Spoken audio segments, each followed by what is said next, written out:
Bonjour, aujourd'hui je vais vous parler du coronavirus. Je sais que ça va saouler certains en disant oui, le coronavirus, nanana, on en a marre. En fait, ça fait quelques semaines maintenant que je suis plus trop présente sur les réseaux sociaux, etc. J'ai eu le coronavirus et du coup, je pensais que il était important de faire connaître cette maladie d'un point de vue d'un malade en fait, parce que on a beaucoup de oui dire, on a énormément d'informations qui passent tous les jours à la télé, sauf qu'on sait toujours pas en fait ce que c'est que d'avoir en fait le coronavirus. Bien sûr, j'ai pas la science infuse, je ne dis pas non plus que mon cas est un cas général, c'est-à-dire que toutes les personnes qui vont avoir le coronavirus vont avoir forcément les mêmes symptômes que moi. Il était assez important de parler de mon expérience. Je suis toujours malade actuellement. Je suis allée travailler pendant une semaine, donc je suis en contact directement avec les clients.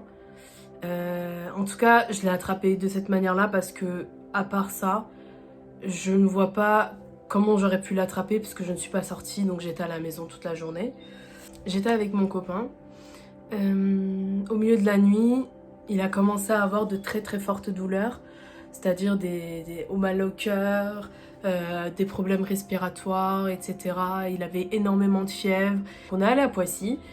On était, franchement sans mentir, on était disons 4 patients. On a attendu pendant 5 heures au milieu de la nuit, je vous jure c'était horrible, il avait mal au cœur, il avait le cœur qui se serrait, j'avais très très peur qu'il arrive un truc et en plus de ça, en parallèle, je sais pas si c'était de la psychose ou en tout cas, je sentais que bah, du coup ma respiration elle brûlait. C'est-à-dire que quand je respirais, toutes mes voies respiratoires elles brûlaient en fait et en plus de ça aussi, les larmes de mes yeux, enfin ils brûlaient mes yeux en fait, c'est bizarre à expliquer mais en tout cas voilà. Et en plus de ça, je sais pas, quand vous avez un rhume ou etc, on dirait il y a de l'air qui passe entre, bah j'avais aussi ce sentiment là et ça me faisait un petit peu mal, enfin voilà, comme de l'air froid. Donc du coup j'ai décidé de moi aussi voir en fait ce que j'avais. Comme lui, on a attendu pendant 5 heures à l'hôpital pour en fin de compte être prise en charge par un médecin. Je ne vous raconte pas la prise en charge. On nous a mis chacun dans une chambre. Enfin, elle est rentrée comme ça, en ouvrant directement la porte. Elle se préoccupe même pas de la personne qui est à l'intérieur, sachant que ça fait 5 heures qu'on attend. Ça se trouve, la personne, elle est endormie. Ça se trouve, la personne, elle va pas bien. On s'en rend même pas compte. Ah oui, entre parenthèses, il y a une personne derrière qui avait fait un malaise, hein. Enfin, c'est le vigile qui s'en est occupé, donc c'est qu'il y a vraiment un problème dans cet hôpital. Ça, elle rentre, elle dit bonjour, moi c'est nanana, je me rappelle plus de son prénom. Voilà, qu'est-ce que vous avez? Tac, tac, tac, tac, tac, tac, tac. Elle écrit tout sur son ordinateur. Ok, bon bah du coup je pense que c'est le coronavirus. Ok, quand elle me dit ça, je suis en mode, déjà je suis choquée. Enfin, automatiquement, je lui dis, vous êtes sûr que ça peut pas être autre chose? Elle me dit, franchement, il est 4 heures du matin, à cette heure-ci, vu les symptômes que vous me dites, ça doit être que le coronavirus. Et en plus, elle me sourit comme ça, elle fait des vieux sourires comme ça. Enfin, c'était... Vous imaginez, ça fait 5 heures que vous attendez dans un hôpital. Vous êtes là, on vous a mis dans une chambre, vous pensez qu'on va s'occuper de vous correctement. La dame, elle rentre comme si c'était chez sa mère, en fait. Ensuite, elle est sortie de la salle. Elle est passée dans les autres salles. Donc du coup, moi j'avais entendu, parce que mon copain était juste à côté, j'avais entendu qu'elle avait fait exactement pareil avec lui et que lui aussi avait eu la même réaction que moi en disant vous êtes sûr que ça peut pas être autre chose? Parce que en fait on n'avait pas du tout les mêmes symptômes. C'était un peu plus logique en fait que j'ai le coronavirus, mais lui on comprenait pas en fait le lien avec le coronavirus. On voulait pas remettre en question ses études, bien sûr, il n'y a pas de souci, t'es médecin, c'est très bien pour toi. Mais en face de toi, t'as des patients qui t'ont attendu pendant 4 heures, donc le minimum, c'est que tu t'en occupes correctement, en fait. Et surtout, vu la pandémie, vu le stress qu'il y a actuellement dans le monde entier, tu peux pas venir et dire ouais, c'est le coronavirus comme ça. Surtout avec un grand sourire, comme si tu annonçais à une personne qui attendait d'être enceinte depuis 2 ans, qu'elle est enceinte. Enfin, à un moment, il faut un peu de tact, je suis désolée. Si t'as pas de tact, peut-être tu devrais être chercheur et pas médecin directement avec les patients. Donc moi, ça m'a mis hors de moi. Donc, cette dame a fait les chambres, parce qu'on était en ligne. Elle avait toutes les chambres. À toutes les chambres, elle a dit vous avez le coronavirus, vous avez le coronavirus, vous avez le coronavirus, vous avez le coronavirus. Et quand elle a fini les 4 chambres, elle est sortie, elle a imprimé quelque chose, elle a dit j'arrive tout de suite. Elle est partie, elle a imprimé quelque chose, elle me l'a donné, elle a fait voilà. Et après, elle a fait comme ça, elle a fait vous avez le coronavirus. Moi, vu que mes tests PCR sont comptés, je vais pas vous le faire faire ici. Et moi j'étais là en train de pleurer parce que j'étais toute seule et j'avais peur et que bah du coup pour moi le coronavirus égale la mort. Bref, ensuite il y a mon copain qui vient à côté de moi, il me dit arrête de pleurer, t'inquiète pas et tout, j'en suis sûre qu'on n'a pas le coronavirus. Etc. Nanana. Bon en fait on avait le coronavirus mais en fait franchement, et la manière dont elle l'a dit avec un grand sourire, c'était juste en fait je suis désolée de dire, mais du foutage de gueule en fait tout simplement. Et je voulais en fait la remettre en place, mais j'étais tellement choquée en fait. Donc on s'est fait tester. C'est le laboratoire qui a pris l'initiative de nous appeler directement.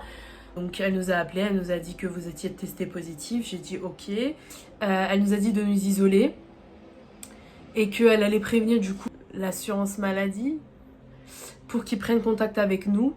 C'est triste à dire, c'est dans ma malchance, j'ai une chance, c'est que j'ai eu le coronavirus avec mon copain, ce qui fait que, en plus de ça, avec 2 jours de décalage, c'est-à-dire que quand lui, il avait les symptômes, moi j'allais bien, donc je m'occupais de lui. Quand lui allait bien, bah moi, j'allais pas bien, et c'était à lui de s'occuper de moi. Donc à 2 personnes, ça va, on s'est assez bien sortis. Entre parenthèses, il y a aussi notre famille qui nous a beaucoup aidés. Ma soeur à faire des courses, elle est allée nous chercher des jus, des millions de jus...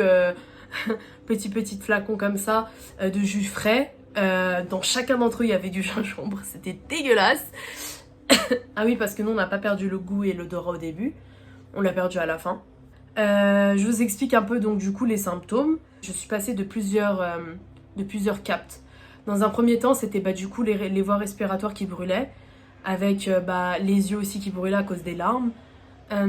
Ensuite j'ai eu des crampes, mais c'était horrible. C'est-à-dire que vous pouvez plus bouger en fait. Vous êtes allongé dans votre lit, tout vous fait mal.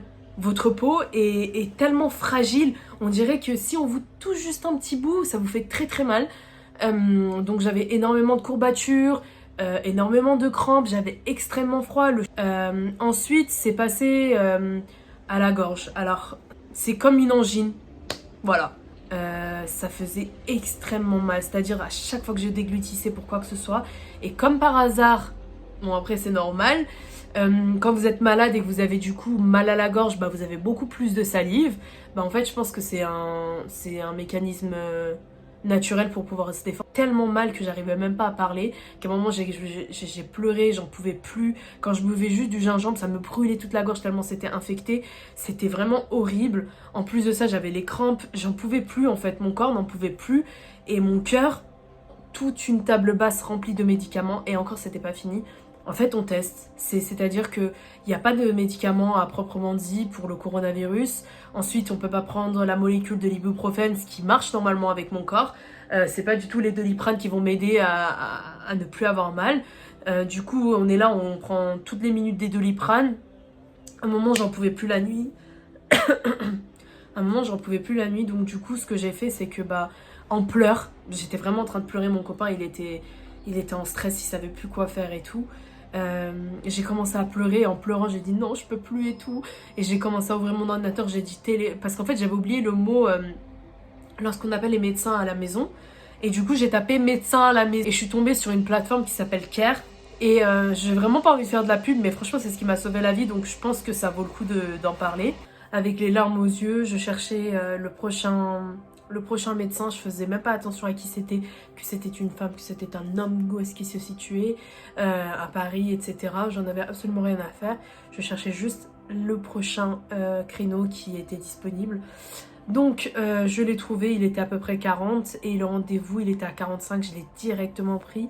Et que je voulais du coup des solutions à mes douleurs, à mes crampes, à ce froid, à ces douleurs à la gorge. J'en pouvais absolument plus en fait. Je pensais sincèrement que mon cœur allait lâcher et qu'il allait plus tenir en fait, parce que je passais d'une douleur à une autre. Je me suis dit qu'à un moment mon cœur il va lâcher, il va plus tenir, et c'est ce qui s'est passé un matin en fait. Je me suis réveillée, je pense que parce que je m'alimentais plus, etc. Parce qu'en fait vous avez plus envie de manger. Donc une gourmande comme moi qui mange plus, c'est qu'il y a un problème en fait. Je vais aux toilettes et je sens que mon cœur il bat extrêmement vite, et que ça va pas en fait, que je vais m'évanouir. Donc du coup je crie son prénom, il vient directement, il me dit qu'est-ce qui se passe, et là je lui dis je sens que ça va pas, je vais m'évanouir. Du coup j'ai pris mes pieds, je les ai mis en hauteur en fait pour que le sang remonte vers le haut du corps. Donc j'ai mis mes pieds en l'air contre le mur. J'ai pris de l'eau de Cologne parce qu'en temps normal en Turquie c'est ce qu'on fait. On met un peu d'eau de Cologne sur la nuque, on sent, etc. Mais mon cœur c'était vraiment horrible. Je sentais que mon cœur il allait plus tenir et ce jour-là, que voilà quoi, j'allais devoir être hospitalisée et que je pouvais plus être traitée à la maison tout simplement. En fait, ce qui se passe, c'est qu'on nous parle tellement de décès, etc., que quand on nous apprend qu'on a le coronavirus, la seule chose qu'on dit, c'est est-ce que je vais faire partie de ces personnes-là qui décèdent, en fait, tout simplement. Et ça, c'est vraiment indépendamment de votre âge, de votre poids, de votre taille, de qui vous êtes, que vous soyez riche, que vous soyez pauvre, qui que vous soyez. En tout cas, vous vous posez cette question-là. Et moi, ça m'a vraiment... Enfin, voilà, ça m'a vraiment choquée et c'est pour ça que j'ai voulu faire cette vidéo parce que c'est très très important que les personnes sachent qu'elles sont pas seules, que ce n'est pas que vous êtes jeune et que vous avez des symptômes comme les personnes âgées ou que c'est aggravé comme les personnes âgées, ça veut dire que vous êtes anormal. Enfin, tout est possible, vous pouvez être en très très bonne santé et avoir de très gros symptômes comme être en très mauvaise santé et en fait au final vous avez un système immunitaire extrêmement fort. Du coup votre corps se défend très bien contre le coronavirus. Je me suis complètement mise au bio. Tout ce que j'achète c'est bio, j'en ai rien à faire si ça coûte 1 euro ou 50 centimes de plus. J'en ai absolument rien à faire. Tout ce qui est dans mon frigo c'est bio. En tout cas enfin j'essaye de faire le plus possible que ça soit bio. Si c'est des œufs, enfin les produits de base, c'est-à-dire les œufs, le maïs, les choses comme ça, prenez les bio, le poulet bio, parce que je vous jure qu'on ne mange pas, bien. Vous pensez que parce que ça se vend en grosse quantité, ça vous fait des économies. En fait, ce que vous vous rendez pas compte, c'est sur le long terme, vous faites pas d'économies parce qu'au final, vous allez dépenser ça pour des frais médicaux, pour des problèmes de santé, etc. Et c'est ce qui m'est arrivé parce qu'en fait, j'ai fragilisé mon système immunitaire et il était extrêmement fragile par rapport aux autres personnes qui l'ont attrapé autour de moi, qui l'ont beaucoup mieux vécu que moi parce que leur système immunitaire, peut-être il était beaucoup mieux protégé. Je sais très bien qu'il y a certaines personnes qui sont assez fermées à cette histoire de bio. J'en faisais partie parce que je me disais pourquoi je vais payer 3 euros un truc que je peux avoir à 1 euro, 2 euros. J'ai des collègues qui sont là à compter 75 grammes de pâtes, à compter 75 grammes de riz pour pouvoir s'alimenter. Ils peuvent pas se permettre de manger du bio. Moins de produits transformés, beaucoup plus de produits naturels. Enfin, à aucun moment je vais être là à me dire non je vais pas manger ça parce que c'est pas bio. Mais en tout cas, ce qui est sûr c'est que au moins ce qu'il y a dans mes armoires ça va être bio et que au moins 80% du temps de ce que je vais manger ça va être bio. À manger du coup c'était matin un shot de jus extrêmement fort avec du gingembre etc. pour essayer de me donner en fait des vitamines. En plus de ça j'ai pris des petites pilules de vitamines, ce qui m'a permis du coup comme j'ai dit d'essayer de fortifier en fait mon système immunitaire parce qu'il était vraiment pas ouf. Donc arrivé au moment où du coup j'étais sur la plateforme Care, c'est vraiment un médecin qui m'a sauvé la vie parce que j'en pouvais plus et elle m'a donné un médicament à base de codéine parce que j'avais des douleurs atroces. J'avais le droit à 4 pilules maximum par jour. J'essayais de les espacer le plus possible, j'écrivais tout le temps les horaires à laquelle je les prenais et à côté elle m'a donné aussi un antibiotique pour la gorge. J'avais 6 pilules d'antibiotiques à prendre. Je vous jure, jusqu'au dernier jour, ma gorge, elle me faisait mal. Elle me faisait mal, ça montait jusqu'à mes oreilles. Et du coup, mes oreilles, elles étaient bouchées. C'est ça le problème. Vous tombez malade, vous avez coronavirus, vous avez juste une envie, c'est de dormir toute la journée. Et la seule chose qu'on vous demande, c'est à chaque fois, c'est de sortir, d'aller voir les médecins, parce que du coup, les médecins ne se déplacent pas à la maison.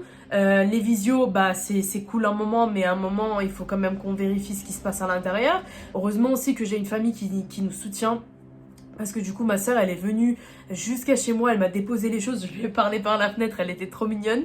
Et aujourd'hui je suis toujours malade, tous mes poumons ils sont remplis de quelque chose de muqueuse en fait disons. Et j'arrive pas à respirer, j'ai tout le temps de la glaire etc. Et du coup ça fait que mes phrases elles sont beaucoup plus courtes même si là je parle beaucoup.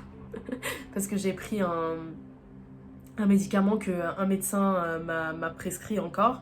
C'est une ventoline en fait. C'est ce que les asthmatiques ils prennent. Normalement, c'est une pompe que les asthmatiques prennent lors d'une crise. Sauf que moi, vu que c'est un traitement à long terme, je dois l'inspirer en fait tous les jours pendant 30 jours à la même heure. c'est un microbe, c'est hallucinant ce genre de microbe en fait. Il vous fait passer par toutes les maladies qui puissent exister pour essayer de trouver en fait le point faible. Je suis allée me faire une radio du thorax parce que du coup j'ai des problèmes de respiration. On dirait pas, mais peut-être ça s'entend pas, mais en tout cas j'ai les poumons pris. Mais c'est extrêmement fatigant parce qu'on est tout le temps essoufflé. Dites-vous que quand je suis allée chez le médecin, parce que du coup il fallait que j'attende dans la salle d'attente, le masque il est de trop, en fait j'en pouvais plus. Et c'est vraiment triste à dire, mais je comprends pourquoi je donne beaucoup plus de sens au pourcentage de décès chez les personnes âgées, parce qu'une personne âgée, je prends l'exemple sur moi-même, j'arrivais même pas à lever le bras pour aller prendre de l'eau. Donc une personne âgée c'est impossible, elle n'a pas la capacité de faire face à une maladie telle, surtout si on la laisse tout seul, on lui dit isole-toi. Donc le thème de cette vidéo c'était vraiment de montrer aux personnes qui ont le coronavirus qu'ils ne sont pas seules, que les symptômes peuvent être divers et variés, que vous n'êtes pas un cas exceptionnel et et pour donner quelques petites techniques aussi pour les personnes qui voudraient, qui sont seules en fait et qui devraient essayer de s'entourer le plus possible. Vous pouvez en fait tout seul, surtout si vous avez mes symptômes, c'est juste impossible en fait de se défendre contre cette maladie. Croyez-moi, vous n'êtes pas seul. Si vous voulez du soutien, écrivez-moi en commentaire, écrivez-moi en DM, écrivez-moi comme vous voulez. Je suis là, je vous réponds à vos questions et bisous.